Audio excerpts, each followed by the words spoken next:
Bonjour à toutes et à tous, on se retrouve aujourd'hui pour une nouvelle série britannique, une nouvelle série policière. Vous savez combien j'aime ces séries, je ne cesse de répéter vidéo après vidéo que c'est toujours extrêmement maîtrisé dans l'écriture, l'interprétation, la narration, non manichéen, toujours avec une tension. Et le gros avantage de ces séries, c'est qu'elles sont parfois assez courtes et malgré tout, on a vraiment l'impression d'assister à des rebondissements.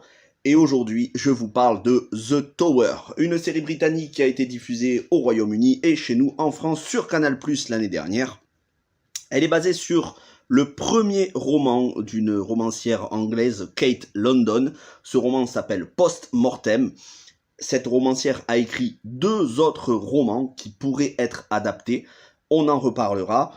Quoi qu'il en soit, c'est une série de très très haut niveau au niveau de son écriture et de son interprétation. Elle a été créée notamment par Patrick Harbison qui a œuvré sur bon nombre de saisons de Homeland, de la saison 3 jusqu'à la saison 8, et même sur d'anciennes saisons de 24 heures chrono. Et elle est portée par un casting de très haut niveau, à commencer par Gemma Whelan, que vous connaissez sous son nom de Yara Greyjoy dans Game of Thrones. Oui, Gemma Whelan a retrouvé une série à la hauteur de son talent. Elle est accompagnée par Jimmy Akingbola qui jouait dans Most Dangerous Game aux côtés de Christoph Waltz et de Liam Hemsworth, dont j'avais fait la critique sur la chaîne. On a Emmett Scanlan qui joue dans la série Kin, qui se passe en Irlande, sur une mafia irlandaise avec Charlie Cox, donc Emmett Scanlan qui joue ici, ainsi que pour moi la révélation de cette série, Tahira Sharif qui joue le rôle de Lizzie, la personnage principale, mais je vais y revenir. Alors, le synopsis, car c'est une vidéo sans aucun spoilers, voici le synopsis. Une enquête est faite par le personnage joué par Gemma Whelan et son adjoint, son coéquipier, sur une jeune flic de la police britannique qui a été témoin de la chute mortelle du haut d'une tour de son collègue qui allait partir à la retraite, qui était là dans la police britannique depuis près de 30 ans. Elle a été témoin de sa chute mortelle ainsi que de la chute d'une adolescente qui s'avère être d'une famille, il me semble, libyenne, une adolescente qui avait a priori kidnappé un enfant. Cette jeune flic talentueuse, elle va prendre la fuite. Elle va prendre la fuite alors que l'enquête s'ouvre et l'enquête va révéler des comportements douteux, notamment de la part du flic qui est mort, donc de la victime, mais aussi de plusieurs autres policiers. Entre demi-vérité, mensonges, zone d'ombre, faux témoignages et beaucoup de culpabilité de la part de tous les protagonistes, tant les victimes que les coupables, ou les demi-victimes et les demi-coupables. Ça va être une plongée en zone d'ombre avec un scénario absolument pas manichéen, et c'est le scénario qui est vraiment la pépite de cette série, dont la première saison est composée de 3 épisodes d'environ 45 minutes, et c'est largement suffisant, il n'y a pas besoin de plus. Et j'adore, moi, ce genre de série qui, en peu d'épisodes, nous mettent une plongée dans une atmosphère vraiment pleine de tension, de rebondissements, de suspense, pour autant sans jamais tomber dans la violence. Ici, il n'y a quasiment pas un seul coup de feu, si ce n'est au début quelques scènes un peu choc lorsque l'on voit dans les premières minutes de la série les victimes qui gisent au sol dans une mare de sang, c'est normal, en même temps ils sont tombés de plusieurs dizaines de mètres du haut d'une tour, mais en dehors de ça, il n'y a pas de scène choquante, ça va être vraiment une enquête policière qui va être bien menée, sans aucun détail laissé au hasard. L'interprétation de très haut niveau, comme je vous le disais, de Gemma Whelan, mais surtout la révélation Tahira Sharif, qui fait étrangement penser à une Rosario Dawson plus jeune. La ressemblance est assez frappante. Alors, l'apparente simplicité de l'intrigue va se révéler redoutablement complexe, comme je vous disais, on va avoir des mensonges, des demi-vérités. Ça va poser énormément de questions. La question du racisme est pleinement développée, interrogeant sur la notion même du racisme. Qu'est-ce que le racisme? Une réflexion inappropriée qui aujourd'hui est considérée comme raciste, sous le coup de l'humour, est-ce qu'elle peut être vraiment considérée comme du racisme à l'état brut? Et du coup, faut-il se victimiser constamment pour la moindre remarque, quand bien même ces remarques peuvent être blessantes? D'ailleurs, La carrière d'un honnête flic, qui est là depuis plusieurs dizaines d'années dans la police, se résume-t-elle à un débordement de langage? Ça, c'est une question intelligente. Est-ce que ça se résume à un débordement de langage, à un humour qui peut être considéré comme blessant? Et du coup, peut-on rire de tout? Peut-on faire des blagues à certaines personnes qui vont le prendre mal? Ben, comme on dit toujours, on peut rire de tout, mais pas avec n'importe qui. Là, vous verrez que dans la série, c'est vraiment le cas. Et de toute façon, quand bien même ces paroles sont blessantes, est-ce que, encore une fois, ça résume la valeur d'une personne? Est-ce que des paroles blessantes, un débordement de langage, résume une carrière d'un honnête membre des forces de l'ordre qui, toute sa vie, a essayé d'être quelqu'un d'exemplaire et de défendre la loi et l'ordre, de défendre les citoyens et de sauver les citoyens? Jusqu'où aussi doit aller le soutien d'un flic à son collègue? Ça, c'est une question extrêmement importante, parce que c'est le quotidien des flics. Plus encore, comme je vous disais, c'est la notion de justice qui est interrogée.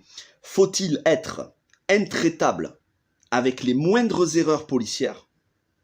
Qu'est-ce que être un bon policier, voire un policier exemplaire?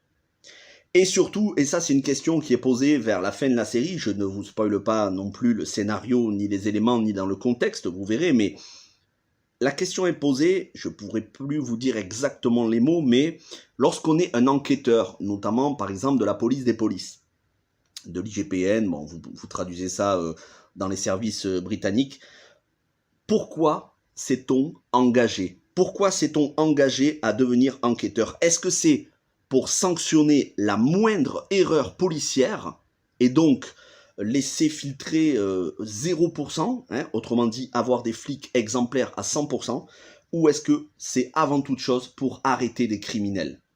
Et donc, parfois, fermer les yeux sur des erreurs de policiers, des erreurs qui, pris dans un contexte, au final, s'avèrent des erreurs mineures. Des erreurs quand même, mais des erreurs mineures. Donc, lorsque un enquêteur enquête sur un policier accusé de bavure, quelle doit être sa motivation? Est-ce que ça doit être de le sanctionner pour la moindre petite erreur, ou est-ce que ça doit être la vue d'ensemble et avant toute chose arrêter les délinquants, arrêter les criminels? Et ça, c'est quelque chose que devraient retenir tous les enquêteurs de tous les services de police des polices, que ce soit en France, que ce soit au Royaume-Uni, aux États-Unis ou n'importe quel pays dans le monde.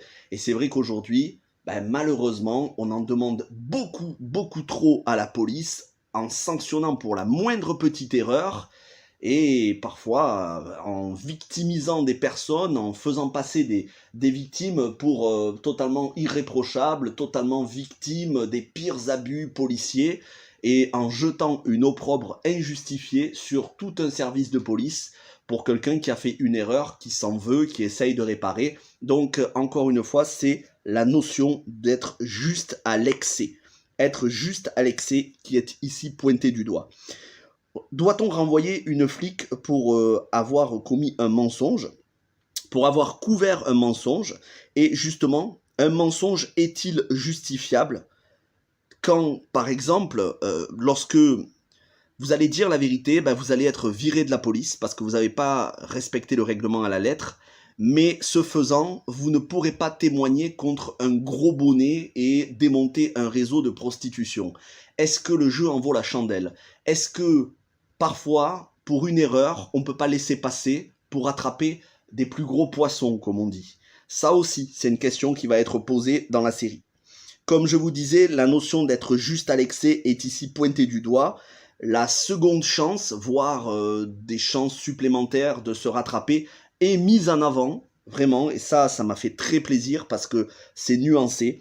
Les responsabilités des torts sont partagées, comme je vous disais, c'est non manichéen, tout le monde en prend pour son grade et en même temps, tout le monde est vraiment compréhensible et tout le monde mérite de la compassion. Ici, ça n'est pas les méchants flics contre les gentils migrants. Ça n'est pas non plus les méchants migrants terroristes contre les gentils flics policiers irréprochables. Non, il y a beaucoup de zones de flou, beaucoup de zones de gris. Et au final, ça nous laisse pas mal de pistes scénaristiques pour d'autres saisons, puisque comme je vous disais, cette première saison adapte le premier roman, 2 autres romans ont été écrits, donc on pourrait avoir potentiellement 2 autres saisons au moins, à savoir que les acteurs sont chauds pour tourner des saisons suivantes, ils sont chauds, ils sont dispo, ça leur a plu, pour avoir lu un petit peu des interviews, et donc j'ai hâte d'avoir confirmation s'il y aura d'autres saisons. Pour l'instant je ne le sais pas à l'heure où je vous fais cette vidéo, mais je peux vous dire que The Tower, cette série britannique dont la première saison est composée de 3 épisodes, est une pépite, une masterclass, au niveau de l'écriture, au niveau de l'interprétation, au niveau du réalisme, au niveau de la nuance. Et je pense que c'est toujours très compliqué, parce que je ne veux pas rentrer dans le débat politique pour pointer du doigt, mais je pense que certains politiques devraient s'interroger sur quelles sont leurs motivations lorsqu'ils insultent la police et qu'ils la pointent du doigt. Est-ce que leur motivation, c'est vraiment d'arrêter les criminels, ou est-ce que leur motivation, c'est d'exiger de la police d'être totalement parfait?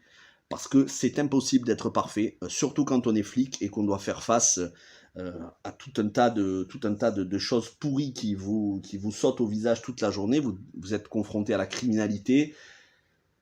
C'est aussi la faille, les limites du règlement, les limites des lois, quand les avocats peuvent faire libérer des criminels pour parfois des petites erreurs de procédure.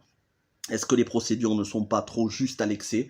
Donc moi qui soutiens la police, notamment en France, lorsque je vois des flics qui sont accusés d'être des criminels alors qu'ils n'ont fait que se défendre parce que leur vie était en danger, moi qui m'insurge à chaque fois contre le fait que on a certains délinquants qui sont héroïsés dans les médias en nous traitant nos policiers de racistes systémiques, moi qui suis indigné de voir qu'aujourd'hui on a plus de compassion pour les gens qui commettent de l'illégalité que pour des gens qui protègent les autres, donc la police, eh bien j'ai été très content de voir cette série qui est nuancée. Et je vous en dis pas plus sur la fin de cette saison, mais ce que je peux vous dire, c'est que j'ai hâte de voir les saisons suivantes, 6 saisons suivantes il y a. Et comme d'habitude, je continuerai de vous parler de ces séries britanniques policières, polars, enquêtes, parce que à chaque fois, ce sont des pépites. Je n'ai pas vu de série britannique policière qui soit moyenne, elles sont toujours excellentes. Merci d'avoir suivi cette vidéo, n'hésitez pas à la liker, n'hésitez pas à vous abonner à la chaîne pour pouvoir avoir accès, pour pouvoir découvrir toutes les autres vidéos, les vidéos futures, mais aussi toutes les vidéos passées, parce qu'il y a énormément de critiques de séries. Et puis vous pouvez laisser des commentaires, n'hésitez pas à me dire si vous avez vu cette série, ce que vous en avez pensé, est-ce que vous avez aimé, et puis est-ce que vous attendez une saison suivante. Quant à moi, je vous dis à très bientôt, on se retrouve pour beaucoup d'autres séries. Portez-vous bien, merci à tous, et ciao tout le monde.